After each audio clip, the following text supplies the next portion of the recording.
Hello friends, आज की इस वीडियो में हम लोग देखेंगे काउंटिंग ऑफ फिगर से कुछ एसएससी में पूछे वाले रीजनिंग के क्वेश्चन। यहाँ हम लोग हर तरीके के फिगर को कैसे काउंट करना है उसका ट्रिक सीखेंगे, जैसे वर्ग के क्वेश्चन हो या फिर त्रिभुज वाले फिगर हो या फिर आयत वाले फिगर हो, इसे आपको कैसे काउंट करना है इसका हम बेहद आसान ट्रिक सीखेंगे। तो चलिए शुरू करते हैं। तो पहला फिगर आपके सामने है दोस्तों। इस फिगर में आपको कहा जाए कि कुल कितने वर्ग हैं आप काउंट करें, कितने स्क्वायर हैं आपको टोटल स्क्वायर बताना है। तो आप इसे गिन के अगर सॉल्व करेंगे, जैसे आप यहाँ 1 2 3 4 5 6 ऐसे करके गिनेंगे तो काफी समय लग जाएगा, लेकिन इसे सॉल्व करने का क्या ट्रिक है चलिए देखते हैं। तो यहाँ सबसे पहले आप ऐसे नंबर लिख ले 1 2 3, ठीक है, और नीचे भी लिख लें आप 1 2 और 3, यानी कि 3 रो हैं और 3 कॉलम है। तो इसे सॉल्व करने का ट्रिक है, यानी कि ये क्वेश्चन में हम कह सकते हैं n गुना n है फिगर, ठीक है। तो ये 1 से लेकर 3 तक है, तो 1 से लेकर तीनों में हम स्क्वायर लगा लेंगे। जैसे 1 पर स्क्वायर लगा देंगे, 2 पर भी स्क्वायर लगा देंगे और 3 पर स्क्वायर लगा देंगे और सभी को हम जोड़ देंगे, ठीक है। तो 1 का स्क्वायर करेंगे तो 1 हो जाएगा, 2 का स्क्वायर करेंगे तो 4 हो जाएगा और 3 का स्क्वायर करेंगे तो 9 हो जाएगा। सबको हम जोड़ेंगे, 1 और 4 5 और 9 14, यानी कि कुल 14 वर्ग हैं इस फिगर में। इसको सॉल्व करने का यही ट्रिक है।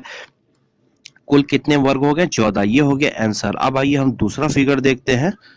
दूसरा फिगर आपके सामने है दोस्तों। इस फिगर में भी हम वैसे ही नंबर लिख देंगे जैसे पहले फिगर में हमने लिखा था। तो यहाँ हम लिखेंगे 1 2 3 और 4, ठीक है, और 1 2 3। यहाँ देखिए दोस्तों, पहले क्वेश्चन से ये क्वेश्चन एकदम अलग है, क्योंकि उस क्वेश्चन में रो और कॉलम दोनों बराबर थे, सेम थे। इस क्वेश्चन में देखिए रो और कॉलम दोनों सेम नहीं है, दोनों अलग अलग है।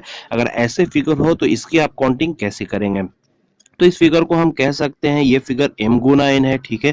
और इसे आपको कैसे काउंट करना है? जैसे रो कॉलम 4 और 3 है तो आपको इसे गुना करते जाना है, एक घटा घटा कर और जोड़ते जाना है। तो कैसे इसे करना है देखिए, जैसे यहाँ पर 4 है, ठीक है, और यहाँ 3 है, तो पहले हम 4 गुना 3 लिख देंगे, ठीक है, बीच में प्लस का साइन हम लगा लेंगे और इस 4 में से भी एक घटा लेंगे और 3 में से भी एक घटा लेंगे, यानी 3 गुना 2 हम करेंगे और फिर बीच में प्लस लगाएंगे। फिर इस 3 और 2 में से भी एक एक घटाकर हम यहाँ गुना करेंगे। जैसे 3 में से एक घटाएंगे तो 2 हो जाएगा और 2 में से एक घटाएंगे तो 1 हो जाएगा। आपको तब तक इसे घटाते जाना जब तक 0 ना हो जाए, ठीक है।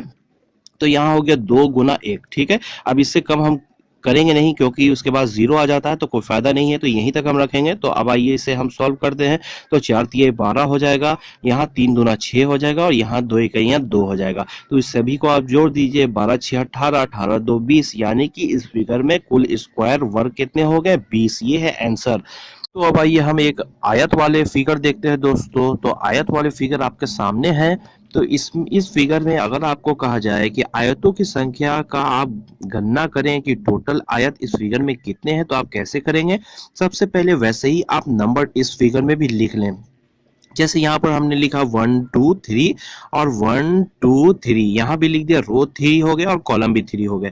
तो इसे आपको n गुना n और m गुना n से कोई मतलब नहीं है। आयतों की संख्या अगर गिननी हो फिगर में तो उसके लिए आपको क्या करना है, इसे सभी को आप जोड़ दीजिए। जैसे 1 2 3 है तो इसको आप जोड़ लीजिए और बराबर करके बीच में लिख दीजिए, यहाँ पर लिख दीजिए 6, ठीक है, यानी कि 6 हो गया।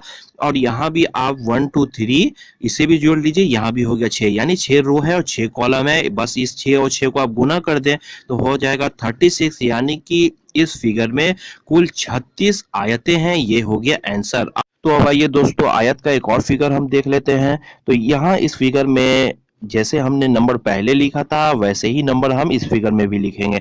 तो यहाँ हमने लिखा 1 2 और 3 और यहाँ लिखा 1 और 2। देखिए दोस्तों, यहाँ रो और कॉलम की संख्या बराबर नहीं है, दोनों अलग अलग है, लेकिन फिर भी आयत की गणना अगर करनी हो आपको तो इसके लिए कोई अलग ट्रिक नहीं यूज करना है। आयत के लिए जो इसके पहले वाले फिगर में जो हमने ट्रिक यूज किया था वही ट्रिक यहाँ भी यूज होगा, हर जगह वही ट्रिक यूज होगा, ठीक है। तो हम यहाँ क्या करेंगे, 1 से लेकर 3 तक जोड़ देंगे तो हो जाएगा 6, और यहाँ 1 और 2 को जोड़ेंगे तो हो जाएगा 3, और इस 6 को 3 से मल्टीप्लाई हम कर देंगे तो हो जाएगा 6 तिये 18, यानी इस फिगर में कुल 18 आयतें हैं। ये हो गया आंसर। अब आइए दोस्तों, अब हम देखते हैं कि त्रिभुज की गणना हम कैसे करेंगे। तो पहला फिगर आपके सामने है, यहाँ एक छोटा फिगर हमने लिया है। अगर इस फिगर में कहा जाए आपको कि कुल कितने त्रिभुज हैं तो आप कैसे इसे काउंट करेंगे, तो इसे आप गिन सकते हैं क्योंकि छोटा फिगर अगर बड़ा होगा तब हमें प्रॉब्लम हो जाएगी। तो यहाँ जैसे एक और दो और एक बड़ा त्रिभुज यानी 3 त्रिभुज है, ठीक है। लेकिन इसे सॉल्व करने का ट्रिक हमारा क्या है, जैसे दो पार्ट में ये त्रिभुज है तो पहले पार्ट में हम लिख देंगे 1 और दूसरे पार्ट में लिख देंगे 2, ठीक है। और इस 1 और 2 को हम जोड़ देंगे तो हो जाएगा कुल 3, यानी कि इस फिगर में कुल 3 त्रिभुज है। ये हो गया आंसर। अब आइए हम दूसरा फिगर देखते हैं। तो दूसरा फिगर आपके सामने है। यहाँ इस फिगर में देखिए दोस्तों, यहाँ भी आपको वैसे ही नंबर लिख देना है। कितने पार्ट में त्रिभुज बटा हुआ है, जैसे यहाँ लिखेंगे 1, यहाँ 2, यहाँ 3, 4, यानी ये त्रिभुज 4 पार्ट में बटा हुआ है। तो इस 1 से लेकर 4 तक सभी को हम जोड़ेंगे तो 1 प्लस 2 यानी 3 हो जाएगा, 3 प्लस 3 यानी 6 हो जाएगा, 6 प्लस 4 यानी 10, यानी इस फिगर में कुल 10 त्रिभुज हैं। ये हो गया आंसर। अब देखिए दोस्तों, इसी फिगर में अगर हम बीच में एक लाइन यहाँ पर खींच दें तब हम क्या करेंगे, तो ये तो 1 2 तो पहले था, 2 पार्ट में बटा हुआ था, और बीच में एक लाइन यानी 2 पार्ट और हो गया। तो 2 2 4 पार्ट हो गया। तो हमने यहाँ पर 1 लिखा था और यहाँ 2 लिखा था, तो आया था कितना जोड़कर 3। इसी में आपको डबल कर देना है यानी 2 से मल्टीप्लाई कर देना है, तो हो जाएगा 3 दूना 6, ठीक है। उसी तरह हम दूसरे फिगर में आइए चेक करके देखते हैं।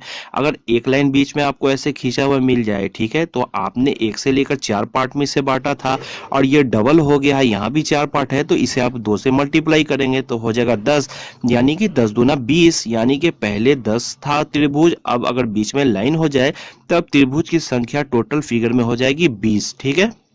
उसी तरह अगर लाइन एक की जगह एक और लाइन खींच दिया जाए, अगर 2 लाइन खींच दिया जाए तो अब 3 पार्ट में बढ़ गया है, तो 1 से लेकर 4 तक ही हमें गिनना है, तो हो जाएगा 10, और इसे 3 पार्ट में बांटा गया है तो 3 से आप मल्टीप्लाई कर लें तो हो जाएगा 30। अब कुल फिगर में, इस फिगर में कुल कितने त्रिभुज हो गए, 30। ये हो गया आंसर।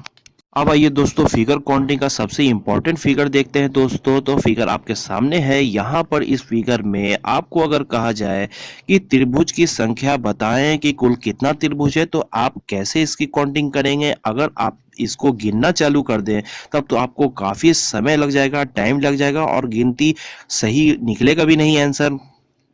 तो इसे सॉल्व करने का क्या हमारा ट्रिक है, तो चलिए देखते हैं। तो इसे सॉल्व करने के लिए सबसे पहले आपको ये चेक करना है कि त्रिभुज कितने पार्ट में बटा हुआ है, और वो हम कैसे देखेंगे। यहाँ पर देखिए, हम इसे एक पार्ट मानेंगे, ठीक है, और इस त्रिभुज को हम 2 पार्ट मानेंगे, और यहाँ पर एक लाइन लगाया तो ये 3 पार्ट हो गया और ये 4 पार्ट हो गया, यानी ये त्रिभुज 4 पार्ट में बटा हुआ है, ठीक है। तो अब देखिए दोस्तों, अगर त्रिभुज 4 पार्ट में बटा हुआ है तो इसे सॉल्व करने का सबसे आसान ट्रिक यही है कि इसे आप याद कर लें, ठीक है। अगर 4 पार्ट में बटा हुआ है तो कुल इस फिगर में 27 त्रिभुज होंगे, तो ये हो जाएगा आंसर, ठीक है। तो अगर आप याद कर सकते हैं तो आप याद कर लें। जैसे अगर हम लोग कहें कि एक फिगर और हम यहाँ देखते हैं, जैसे इस फिगर में आपको दिख रहा है कि कितने पार्ट में बटा हुआ है, ये 1 पार्ट, 2 पार्ट, 3 पार्ट, ये फिगर 3 पार्ट में बटा हुआ है, ठीक है। अगर फिगर 3 पार्ट में बटा हुआ होता है तो यानी कि इस फिगर में कुल 13 त्रिभुज होंगे, ठीक है।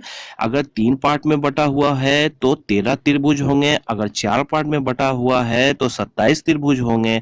अगर 5 पार्ट वाला क्वेश्चन आ जाता, अगर 5 पार्ट में बटा होता त्रिभुज, तो वहां कुल 48 त्रिभुज होते हैं, ठीक है। अगर इसे आप याद कर सकते हैं तो याद कर लें। अब देखिए दोस्तों, अगर आपको ये याद अगर नहीं है कि 4 पार्ट में 27 त्रिभुज होते हैं और 3 पार्ट में 13 होते हैं, 5 पार्ट में 48 होते हैं, अगर आपको याद नहीं है तो इसे आप कैसे सॉल्व करेंगे, तो उसके लिए ट्रिक है। आइए हम चेक करते हैं कैसे आपको सॉल्व करना है।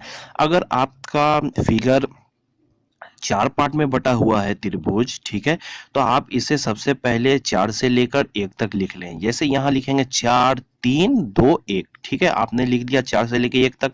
अब 4 के सामने आप 1 लिख दीजिए, ठीक है। 4 के सामने आपने 1 लिखा। अब इस 1 में आपको 2 जोड़ना है और उसके नीचे लिखना है, यानी 1 में 2 जोड़ेंगे तो 3 हो जाएगा, तो 3 के सामने हमने लिखा 3। अब इस 3 में हम 3 जोड़ेंगे और 2 के सामने लिखेंगे 6, ठीक है। अब इस 6 में हम 4 जोड़ेंगे और 1 के सामने लिखेंगे 10, ठीक है।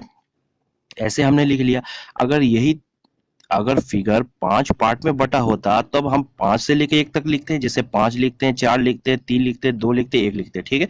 और 5 के सामने हम 1 लिखते हैं, ठीक है। और इस 1 में 2 जोड़ते हैं तो 4 के सामने 3 लिखते हैं, और इस 3 में 3 जोड़ते हैं तो 3 के सामने 6 लिखते हैं, और 2 अगर इस 6 में हम 4 जोड़ते हैं तो 2 के सामने 10 लिखते हैं, और इस हम 10 में 5 जोड़ते हैं तो 1 के सामने हम 15 लिखते हैं, ठीक है। उसके बाद देखिए नेक्स्ट स्टेप आपको क्या करना है, नीचे से ऊपर हम जाएंगे, ठीक है। नीचे से ऊपर हम जाएंगे और एक संख्या छोड़कर अगली संख्या को सर्कल करेंगे, ठीक है। और ये सर्कल क्यों करेंगे वो हम आगे चल के देखेंगे। जैसे यहाँ 10 को छोड़ेंगे हम 6 को सर्कल करेंगे, ठीक है। और इस 3 को छोड़ेंगे 1 को सर्कल करेंगे, ठीक है। उसके बाद इस 1 से लेकर 10 तक सभी को हम जोड़ेंगे तो यहाँ हो जाएगा 10 6 16, 16 3 19 और 1 20, 20 हो गया, ठीक है। अब जो हमने सर्कल किया था उसे भी हम जोड़ते हैं तो 6 1 7 हो गया 27, यानी कि 4 पार्ट में अगर आपका त्रिभुज वाला फिगर बटा हुआ है तो कुल 27 त्रिभुज होंगे, ये हो गया आंसर। अब आइए 5 पार्ट में बटा होता तो उसे भी हम चेक करते हैं, इसे भी हम वैसे ही सॉल्व करेंगे, नीचे से चलेंगे और एक छोड़कर हम सर्कल करेंगे। तो इसे 10 को सर्कल किया हमने और यहाँ हम 3 को सर्कल करेंगे और सभी को हम जोड़ेंगे। अगर सभी को हम जोड़ेंगे तो हो जाता है 35, और 10 और 3 को जोड़ेंगे तो हो जाएगा 13, और 13 और 35 48, यानी कि 5 पार्ट में अगर फिगर बटा हुआ है तो टोटल 48 त्रिभुज होंगे, ये हो गया आंसर। तो अब आइए हम नेक्स्ट फिगर देखते हैं दोस्तों। तो फिगर आपके सामने है, इस फिगर में आपको अगर कहा जाए कि इस फिगर में कुल कितने त्रिभुज हैं तो आप इसे कैसे काउंट करेंगे। तो यहाँ सबसे पहले आप लिख लें 1 2 3, ठीक है। तो ये जो आपने 3 तक लिखा ये इस तरीके का फिगर 3 जगह बन रहा है। देखिए यहाँ भी 1 2 3 और यहाँ भी 1 2 3, 3 जगह बन रहा है। तो इस 1 से लेकर 3 तक आप जोड़ दीजिए तो हो जाएगा 6, और 3 तरीके का बन रहा है तो गुना 3, ठीक है। यानी ऐसे ऐसे त्रिभुज 18 है तो 18 हो गया। और बीच में एक त्रिभुज है दोस्तों और 2 पार्ट में बटा हुआ है तो यहाँ भी हम लिखेंगे 1 और 2, ठीक है। और इस 1 और 2 को भी जोड़ेंगे तो हो गया 3, ठीक है। यानी बीच में 3 त्रिभुज है तो यहाँ हो गया 3, तो 18 और 3 21 हो जाता है, ठीक है। और ये एक त्रिभुज जो बड़ा वाला है ये भी एक त्रिभुज है, इसे भी हम प्लस करेंगे तो 21 + 1 यानी कि कुल 22 त्रिभुज हो गया इस फिगर में, ये हो गया आंसर। तो अब आइए एक और लास्ट फिगर देख लेते हैं दोस्तों। तो क्वेश्चन आपके सामने है, यहाँ इस फिगर में आपको बताना है कि कुल त्रिभुज की संख्या कितनी है। तो इसे हम कैसे सॉल्व करेंगे, यहाँ जो छोटे छोटे त्रिभुज दिख रहे हैं इसमें आपको नंबर पहले लिख लेना है। तो यहाँ हमने लिखा 1, यहाँ लिखेंगे 2, यहाँ हो गया 3, यहाँ है 4, यहाँ हो गया 5, यहाँ 6 7 और 8, यानी कि कुल 8 पार्ट में बटा हुआ है। तो आपको कुछ नहीं करना है, बस इस 8 को 2 से मल्टीप्लाई कर देना है, यानी 8 दूना 16, यानी इस फिगर में कुल 16 त्रिभुज है, ये हो गया आंसर। अगर यही मान लिया जाए कि ये ऐसा फिगर अगर होता और बीच में क्रॉस का साइन होता तो 4 पार्ट में यहाँ बन गया तो हम लिख देंगे 1 2 3 4, ठीक है। और इस 4 को आप 2 से गुना कर देते तो हो जाता 8, यानी इस फिगर में हो जाता 8 त्रिभुज, ये हो जाता आंसर। अगर ये वीडियो आपको पसंद आया होगा दोस्तों तो वीडियो पर लाइक कर दें, और इसी तरह हर रोज एक नए तरीके का वीडियो देखने के लिए चैनल को सब्सक्राइब कर लें। Okay, thank you.